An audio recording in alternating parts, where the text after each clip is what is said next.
Charles, you must say it Hey, for the so you win. gotta If call you it like it is. The niggas, no, it's all the way he taking away from Fury, not a little bit, but nigga. yeah, nigga, the fucking performance was trash. This I What mean, it performance was was a trash? masterclass Say what you performance. trying to Don't say, mean bro. you What performed performance was well. trash? The third fight? Y'all think any win is a good performance? That's stupid. No, I and I mean, wouldn't say that, for a but I want to fat clarify gypsy what dude fuck, is I saying. mean, yeah. Clarify what you're saying. What win from Fury is trash? Clarify that. What do we? What? We clearly but talking about the brotherhood, you Klitschko gotta give him like Fury some type of credit, because like to be a fat fuck growing up your whole life and then you become the heavyweight champion of the world, you know what I'm saying? Like that's a great achievement. Bro, he's a master class boxer, bro. That nigga right there, he's smooth, No, the fuck he's he ain't. swift. Bro, got pretty jab. And Bro, he so if jab what you niggas, he saying, why jab niggas nobody to ain't death. beat him then? Why I nobody ain't mean, beat him then? Wilder beat him, but Who's they this fucked master him with the class guy count. that's supposed to beat him? Oh man. I'm asking you, shit. He only can fight who's in Hey, his I'm generation. gonna stop trolling. I'm done, man. No, I'm just saying, who's the great fighter that's out there that's supposed to beat him? It's I not his mean, fault that AJ there's not no Usyk, other elite fighters in his generation. I'm saying That's y'all not his shitting on Joy. the fault. best fighters that's out right now. Y'all talking bad about AJ fucking 5 minutes ago. So who was this great fighter? I mean, look. if you think AJ can beat him, then that's cool. I'm just saying y'all saying it That like is AJ cool. didn't have a fucking chance in hell to beat Usyk. He So I don't. doubt y'all He would think. don't. I mean, Bro, I'm pretty He sure don't, y'all would bro. think the same about a Fury. Bro, he My don't, thing, That's what bro. I'm my going thing off of. about I'm it is, bro, sorry, he y'all are don't, saying fool. that He didn't know somebody what on to do with that somebody on this southpaw, panel bro. said that Joshua was gonna put Fury out, no problem. I'm saying, be a little more objective about that, because Tyson Fury can choose to box or bang, bro. And if he boxes, you can't just say you're gonna put him out like that. He fucking exterminated Dillian White with no problem whatsoever. And the only reason he fucking be getting hit by Wilder is because he Everybody chose to exterminate come Dillian to his White. fucking chest, bro. Here you go, bro. So Man. he 1-30, huh? So Dillian White 1-30, huh? Like, come on, I bro. mean, Dillian White's everybody a who top motherfucking 5, matters. bro. What the fuck? Motherfucking AJ Povetkin, a old ass motherfucking Povetkin, put this nigga to sleep. Okay. You been Out. drinking, bro? You been drinking, bro? I just So let's woke up. I discredit can't lie, Fury. but Let's you know what I'm saying? discredit for Fury for flawless victory. Let's discredit Fury for flawless victory.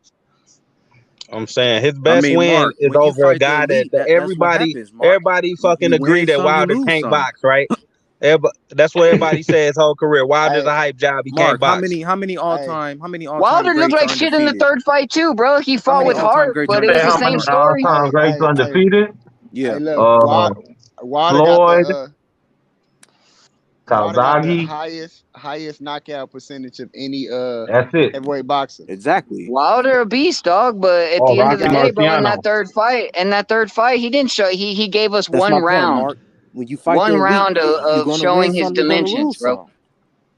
That's what I'm saying, bro. I think Rodney? Wilder. I said when you fight the elite, that's what's gonna happen. You're gonna win some, you're gonna lose some, bro. Like, yep. Oh yeah, that's I mean, funny. yeah, exactly. Same thing with That's what we were AJ. saying about He Crawford's lost shitty some, resume and he compared to gonna win a Porter's. lot. But now y'all understand. That's crazy. Yeah, but Andy Ruiz wasn't one of the top guys. That was a cherry pick, and he got knocked out. I mean, Andy Ruiz. I keep yeah, this telling it. nigga I Mark keep trying to saying say this to you Dillian White niggas. like lost to bums or some shit. Like, nigga, he lost to elite He lost to an fighters. Like, old what? man. Hey, I mean, niggas he wasn't. lost. To, Hey, niggas wasn't talking about Andy like that before that fight. Yeah, he's I nobody's mean, favorite niggas was fighter. saying that he got Nobody knew robbed who the against fuck he Joseph was. Parker. Nobody knew Yeah, who the fuck nobody he knew was. who he was, Nobody bro. knew Nah, who he people was until saying he got knocked out he by was Morrell. unlucky Man, against hold up, Joseph bro. Parker. Let me talk, Hey, bro. hey, didn't he only have 4 weeks, bro? Hey, go ahead, cook. Yeah, H. yeah, like nobody knew who the fuck Andy Ruiz was. He was a replacement. He wasn't even the first pick. They was trying to fight Big Baby, the fat ass nigga. But he tested positive for steroids. So they needed a last minute replacement, and they picked Andy Ruiz, fat ass. You know what I'm saying? And he knocked him out, bro. Butterbean knocked his ass out. He wasn't one of the top guys. He whooped his ass, bro. Everybody know that. Well. Listen, here's the That was a motherfucking point. cherry pick. That Anthony was a real Joshua. cherry pick. You want to talk about a cherry pick? Anthony That was Joshua the definition of a is cherry gonna pick. knock this nigga out. What's this nigga name? Usyk. Hey, Mark, can we bet 50 push-ups for $50? I think he might get to Usyk. If I'm trying to do 50, I could probably do about 30. I can't do 50. I see that. Hey, look, you don't even remember All right, hey, I Usyk's bet you name. 25 push-ups. Usyk is 25 push-ups right now. Yeah, I got. You got PayPal. You got PayPal me. Hey, look. Oh, you talking about Usyk? Oh yeah. I got AJ. Nah, Usyk is a very skilled boxer, bro. That nigga's very skilled, bro. Bro, he a bigger Lomachenko. Yeah, that's right. That Man, nigga y'all got very it backwards. skilled, bro. Lomachenko, a poor man's Usyk. Y'all got it fucked up. Oh man, I ain't even Yes, finna yes. count. I ain't Usyk even was finna the start. real deal. Loma was his little Yeah, I brother. might have to agree I'm with glad that. y'all You know catching what up, I'm man. saying? One nigga got 2 losses.